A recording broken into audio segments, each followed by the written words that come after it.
Giant tilapia চাষের অষ্টম পর্বে আপনাদের স্বাগতম। আজকে আপনাদেরকে ২১ দিন পরে আমরা পুকুর পাড়ে নিয়ে এসেছি। আজ থেকে ২১ দিন আগে আমরা এই পুকুরে কেজিতে ১৫ পিসের জায়ান্ট তেলাপিয়া নার্সিং করার জন্য দিয়েছি। আজ ২১ দিনে আউটপুট জানার জন্য আপনাদের পুকুর পাড়ে নিয়ে এসেছি। ভিডিও আপনারা যে মাছগুলো দেখতেছেন এগুলো জায়ান্ট তেলাপিয়া। এই মাছগুলো পৃথিবীর মধ্যে সর্ববৃহৎ তেলাপিয়া জাত, যে তেলাপিয়াগুলো গড়ে ৭ থেকে ৮ কেজি হয়। আমরা আজকে ২১ দিন পরে এই তেলাপিয়াগুলো আউটপুট দেখতেছি যে ১৫০০ পিসের তেলাপিয়াগুলো আমরা দিয়েছি সেগুলো ১৫০ পিসের মধ্যে চলে আসছে। অর্থাৎ এটাকে আমরা যে স্বাভাবিক তেলাপিয়া তার থেকে ৩ গুণ দ্রুত বৃদ্ধি পেয়েছে। আপনারা এখন ভিডিও যেটা থেকে এটা হলো ২১ দিনে, যে আমাদের ২১ দিনে প্রতি পিস তেলাপিয়া এখন ৭ গ্রাম করে হয়ে গেছে। গড়ে আমরা ১ কেজি তেলাপিয়ার মধ্যে এখন ১৫০ পিস হবে। আমরা ২১ দিন আগে এই তেলাপিয়াগুলো কেজিতে ১৫০০ পিসের পুকুরে সরাসরি দিয়েছিলাম। দেখতেছেন আমাদের যে ক্যামেরার মধ্যে সরাসরি এই তেলাপিয়া এখন আসতেছে এবং এগুলার বোঝা যাচ্ছে। আমরা এর আগে যে ১৪ দিন আগে ভিডিও করেছি সেখানে যে আমরা ক্যামেরার মধ্যে এই তেলাপিয়াগুলো আসে না এবং এগুলার যে উপস্থিতি আমরা আইডেন্টিফাই করতে পারিনি। এখন আমরা এই পুকুরে খাবার দিচ্ছি ২১ দিনের মধ্যে। আজকে আমরা খাবার পরিমাণটা বাড়িয়ে দিয়েছি। শুরুতে আমরা এই পুকুরে আমরা প্রতি ৬০ কেজির খাবার দিয়েছিলাম। বর্তমানে এখন ৮০ কেজি করে খাবার দিচ্ছি।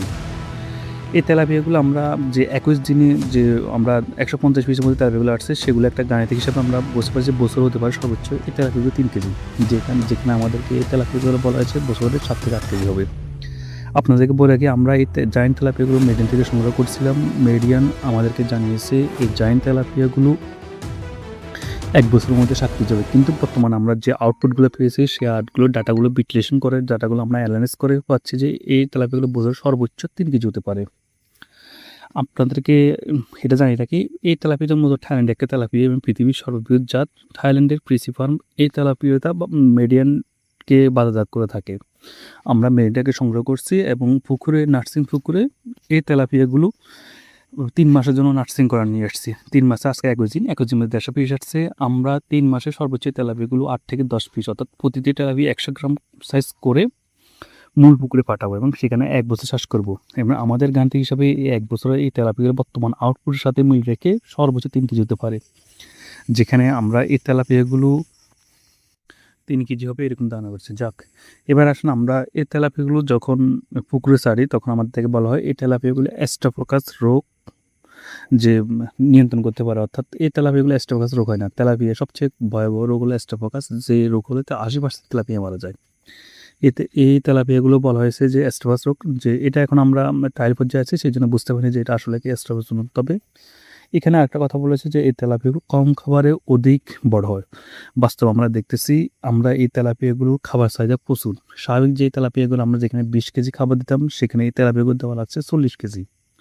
আপনারা দেখতেছেন আমরা এইমাত্র প্রায় ৮০ কেজি পুকুরে খাবারটা ছেড়ে দিয়েছি, কিন্তু তেলাপিয়াগুলো এখনও খাবারের জন্য দৌড়াদৌড়ি ছোটাছুটি করছে। এখানে আমরা যদি আরও ৮০ কেজি খাবার দিই এই তেলাপিয়াগুলো খেয়ে ফেলবে। সুতরাং বোঝা যাচ্ছে এই তেলাপিয়া আমাদের যে মেরিন থেকে যেটা বলা হয়েছে যে অল্প খাবার, অর্থাৎ খাবার কম দিয়ে অধিক উৎপাদন হবে, ব্যাপারটা ওইরকম না। এখানে এই তেলাপিয়াগুলো স্বাভাবিক তেলাপিয়ার তুলনায় খাওয়ার পরিমাণটা বেশি লাগে এবং স্বাভাবিক তেলাপিয়া যেখানে ১ কেজি হয় এই তেলাপিয়া সেখানে ৩ কেজি হবে। এটা মোটামুটি যে একটা কনফার্ম যে মেডিয়ান থেকে যে ৩টা জিনিস ক্লেম করা হয়েছে অ্যাস্ট্রোফোকাস রোগ, এই তেলাপিয়াগুলো যে মারা যাবে না অ্যাস্ট্রোফাস রোগে, সেটা আমরা এখনও ট্রায়াল পর্যায়ে পাইনি। সেকেন্ড যেটা বলেছে যে কম খাবার অধিক উৎপাদন হবে, কম খাবারে দ্রুত বৃদ্ধি হবে, ব্যাপারটা ওরকম না। এই তেলাপিয়ার জন্য খাওয়ার পরিমাণ একটু বেশি লাগে, তবে উৎপাদন বেশি হয়। তৃতীয় আমাদের যেটা বলেছে এই তেলাপিয়াগুলো ১ বছর ৭ থেকে ৮ কেজি হবে, সেটা আমরা দেখতেছি এটা সম্পূর্ণ একটা ভুল যে প্রমাণিত হয়েছে। এই তেলাপিয়াগুলো সর্বোচ্চ ১ বছর ৩ কেজি হতে পারে। আপনাদেরকে জানি নাকি এই পরিস্থিতিতে আমরা ১ বছর পর্যন্ত এই তেলাপিয়াগুলোকে যে চাষ করবো সেখানে পুরো আউটপুট দিয়ে দিব।